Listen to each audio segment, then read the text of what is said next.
Bismillahirrahmanirrahim. Assalamualaikum warahmatullahi wabarakatuh.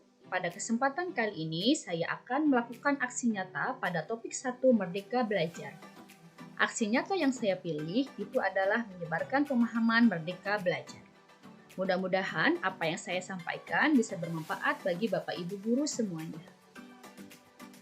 Peta konsep yang saya buat pada aksi nyata kali ini, yang pertama, mengenal dan memahami diri sebagai pendidik, mendidik dan mengajar, mendampingi murid dengan utuh dan menyeluruh, mendidik dan melatih kecerdasan budi pekerti, dan yang terakhir, pendidikan yang mengantarkan keselamatan dan kebahagiaan.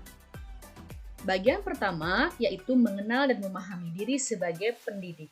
Guru yang baik berarti dia harus mengenal dan memahami bagaimana karakter dirinya sendiri sebelum dia mendidik orang lain. Pendidikan merupakan segala kekuatan kodrat yang ada pada anak-anak agar mereka mencapai keselamatan dan kebahagiaan setinggi-tingginya. Pendidik atau guru harus mengenali kekuatan dan kelemahan diri, mampu mengenali karakteristik dan kebutuhan muridnya. Peran pendidik atau guru tidak lagi hanya sebatas pengajar, tetapi harus selaras dengan konsep Ingarso Sungkodo, menjadi teladan bagi muridnya, Ingmadyo Mangunkarsa, memberi semangat kepada murid-muridnya, dan Tuturi Handayani, memberi dorongan kepada murid-muridnya. Yang kedua, membedakan mendidik dan mengajar. Dua istilah ini sering kita dengar dalam kehidupan sehari-hari. Mendidik adalah memproses murid menjadi lebih baik, memiliki sikap yang sopan santun, jujur, bertanggung jawab, serta sikap-sikap baik yang lainnya. Sedangkan mengajar adalah salah satu cara menyampaikan ilmu pengetahuan kepada murid agar menjadi orang yang pandai, cerdas, pintar. Menjadi tahu yang asalnya tidak tahu, menjadi paham yang asalnya tidak paham. Mendidik dan mengajar memiliki makna yang berbeda, tetapi keduanya saling membantu dan saling mendukung untuk membentuk karakter murid yang tangguh dan berilmu tinggi, serta membangun bakat dan kemampuan yang dimilikinya.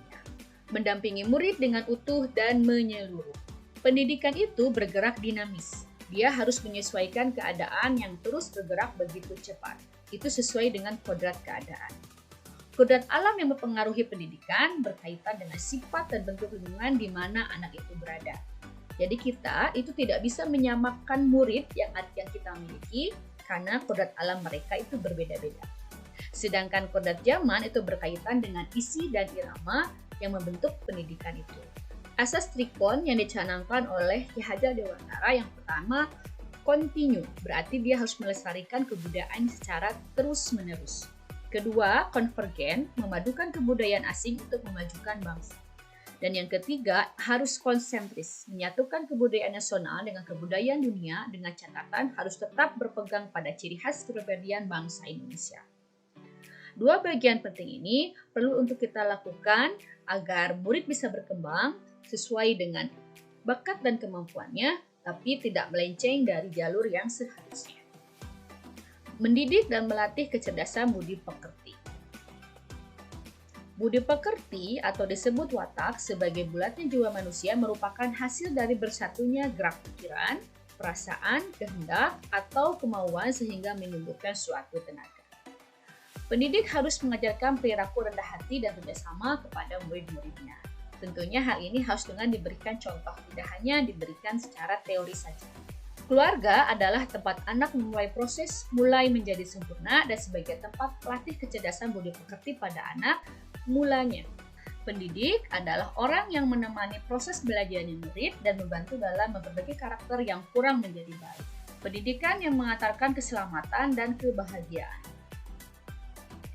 Fungsi pendidikan yang utama itu adalah mengantarkan murid selamat dan bahagia. Selamat artinya dia tidak salah dalam menerima ilmu dan dapat menerapkannya dalam kehidupan sehari-hari. Bahagia artinya dia senang untuk belajar dan merasa apa yang diberikan oleh gurunya bermanfaat bagi kehidupannya. Untuk mencapai fungsi tersebut, maka seorang pendidik harus memahami beberapa hal. Di antaranya, setiap siswa memiliki kodrat kekuatan atau potensi yang berbeda, sehingga kita tidak boleh menyamakan. Pendidikan hanyalah sebagai tuntunan. Mendidik adalah menuntun siswa untuk selamat dan bahagia. Pendidik tidak dapat berkehendak atas kodrat kekuatan atau potensi siswa. Tugas kita adalah membantu mengembangkan potensi siswa tersebut.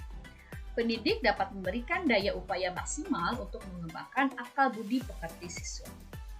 Pendidik membantu mengantarkan siswa untuk merdeka atas dirinya sendiri untuk kehidupan dan penghidupannya, memelihara dan menjaga bangsa dan alam.